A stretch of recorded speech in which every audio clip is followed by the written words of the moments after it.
Hello મિત્રો, સ્વાગત છે તમારું આપણી યુટ્યુબ ચેનલ ગુજરાત એક્ઝામ ગુરુમાં। તો તમારા માટે એક જોરદાર ભરતી લઈને આવ્યો છું। ગુજરાત પોલીસની અંદર તમારી નોકરી શક્ય છે। 112 જનરક્ષક ડ્રાઈવર તરીકેની આ ભરતી રહેવાની છે, જેની અંદર કોઈ પણ જાતની પરીક્ષા વગર તમારું સિલેક્શન થવાનું છે। અને લાયકાતની વાત કરીએ મિત્રો, તો માત્ર ને માત્ર 10 પાસ। ઓકે, તો 10 પાસ ઉપર કોઈ પણ પરીક્ષા વગર સારા એવા પગાર સાથે જનરક્ષક 112માં તમને આ જોબ મળવાની છે। આ વિડીયોની અંદર સંપૂર્ણ માહિતી આપણે લઈ લેવાના છીએ કે કઈ પોસ્ટ ઉપર વેકન્સીઓ છે, તેના માટે એજ્યુકેશન ક્વોલિફિકેશન શું માગે છે, તમને સેલેરી શું મળી રહેવાની છે, સિલેક્શન પ્રોસેસ કઈ રીતના છે, શું શું ડોક્યુમેન્ટ જોઈએ છે, તો એ સંપૂર્ણ માહિતી તમને એક જ વિડીયોની અંદર મળી રહેવાની છે મિત્રો। તો આવી જ ભરતીની માહિતી તમને સૌથી પહેલાં મળતી રહે તે માટે આપણા વોટ્સએપ અને ટેલિગ્રામ ગ્રુપમાં અવશ્યથી જોડાઈ જજો, જેની લિંક આપણે વિડીયોના ડિસ્ક્રિપ્શનમાં આપેલી છે। તો વધુ ટાઈમ તમારો નહીં લઉં, ફટાફટથી ચાલુ કરી દે આજનો આપણો વિડીયો। તો ફટાફટથી આપણે ઓવરવ્યૂ લઈ લઈએ, ત્યારબાદ આપણે સ્ટેપ બાય સ્ટેપ સંપૂર્ણ માહિતી લઈશું। ઓર્ગેનાઇઝેશન એટલે કે ભરતી સંસ્થા વિશે વાત કરીએ મિત્રો, તો જીવીકે એમઆરઆઈ 112 જે જનરક્ષક છે તે આપણી ભરતી સંસ્થા રહેવાની છે। પોસ્ટની વાત કરીએ મિત્રો, તો ડ્રાઈવર તરીકેને તમારી આ પોસ્ટ રહેવાની છે। અને વેકન્સીની વાત કરીએ મિત્રો, તો ડિટેલ નીચેમાં છે એ જણાવી દઉં છું તમને। મોડ ઓફ એપ્લાયની વાત કરીએ તો ઓનલાઈન તમારે કરવાનું રહેશે। કઈ રીતના કરશો તો એ step by step selection process હું આ વિડીયોમાં પૂરી સમજાવી દેવાનો છું, એટલે વિડીયો સ્કીપ ના કરતા। જોબ લોકેશનની વાત કરીએ તો ગુજરાતના વિવિધ જિલ્લાઓની અંદર તમારા જિલ્લાની અંદર જોબ મળી રહેવાની છે। સેલેરીની વાત કરીએ તો એઝ પર ગવર્મેન્ટ નિયમ છે જે રૂલ્સ, એના પ્રમાણે તમને મળી રહેવાનું છે।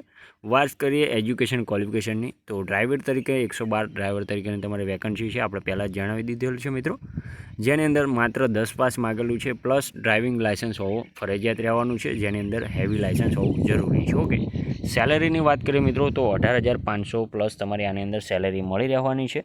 એજ લિમિટેશનની વાત કરીએ મિત્રો, તો 18 વર્ષ માગેલા છે મિનિમમ, અને મેક્સિમમ 35 વર્ષ। ઓકે, એટલે કે 18થી 35 વર્ષ તમારા એજ લિમિટેશન હોવી ફરજિયાત છે। અને એજ રિલેક્સેશન એટલે કે જે છૂટછાટ છે તમને ઉંમરમાં તે મળવાપાત્ર છે, જે ગવર્મેન્ટની મુજબ। ઓકે, ફિઝિકલ ફિટનેસ પણ હોવું જરૂરી છે, આ વાત ખાસ ધ્યાનમાં રાખજો। જેને માટે હાઇટની વાત કરીએ તો 5 ફૂટ 5 ઇંચ હોવી ફરજિયાત છે। અને વજનની વાત કરીએ તો 50 કિલો વજન હોવું ફરજિયાત છે। ઓકે, વેકન્સી ડિટેલની વાત કરીએ તો ડ્રાઈવર તરીકેની જે વેકન્સી છે તે નોટિફિકેશનમાં મેં ફૂલ જણાવેલી નથી, પરંતુ એઝ પર ડિસ્ટ્રિક્ટ મુજબ રહેવાની છે। એપ્લિકેશન ફીની વાત કરીએ મિત્રો, તો એપ્લિકેશન ફી તમે કોઈપણ કેટેગરીઝમાંથી આવતા હોય, general, OBC, WS, SC, ST, તમે કોઈપણ જાતની ફી આની અંદર ભરવાની નથી મિત્રો। ઓકે, ઇમ્પોર્ટન્ટ ડેટ જોઈ લઈએ, ત્યારબાદ આપણે સિલેક્શન પ્રોસેસ જોઈશું। ઓકે, નોટિફિકેશન રિલીઝ ક્યારે થયું છે, તો 23 મે 2026ના રોજ નોટિફિકેશન રિલીઝ થયું છે, અને ત્યારથી ફોર્મ ભરવાના પણ સ્ટાર્ટ થઈ ગયા છે। લાસ્ટ ડેટની વાત કરીએ તો તેમણે લાસ્ટ ડેટ જણાવેલી નથી। આ બધી ભરતી કેવું હોય કે જે પહેલાંની તકે હોય છે, એટલે જેમ વહેલા ફોર્મ ભરશો તો એમ તમને બોલાવવામાં આવશે। ઓકે, સિલેક્શન પ્રોસેસની વાત કરીએ તો સિલેક્શન પ્રોસેસ કંઈ નથી, આ QR કોડ જે તમને દેખાઈ રહ્યો છે સ્ક્રીન ઉપર, સ્ક્રીનશોટ પાડી લેજો, તેને સ્કેન કરી અને તમને એક પોર્ટલ ખુલશે, જેની અંદર તમારી માહિતી જે છે એ બધી ફિલઅપ કરી અને ફોર્મ ભરવાનું રહેવાનું છે। ઓકે, ડોક્યુમેન્ટ શું શું જરૂર છે, રિઝ્યુમ હતો તો CV, કારણ કે લઈને બેસો તો ફટાફટથી લઈ લેશે। ઓકે, કારણ કે તમારે બધું ફેંદવાની જરૂર નહીં પડે।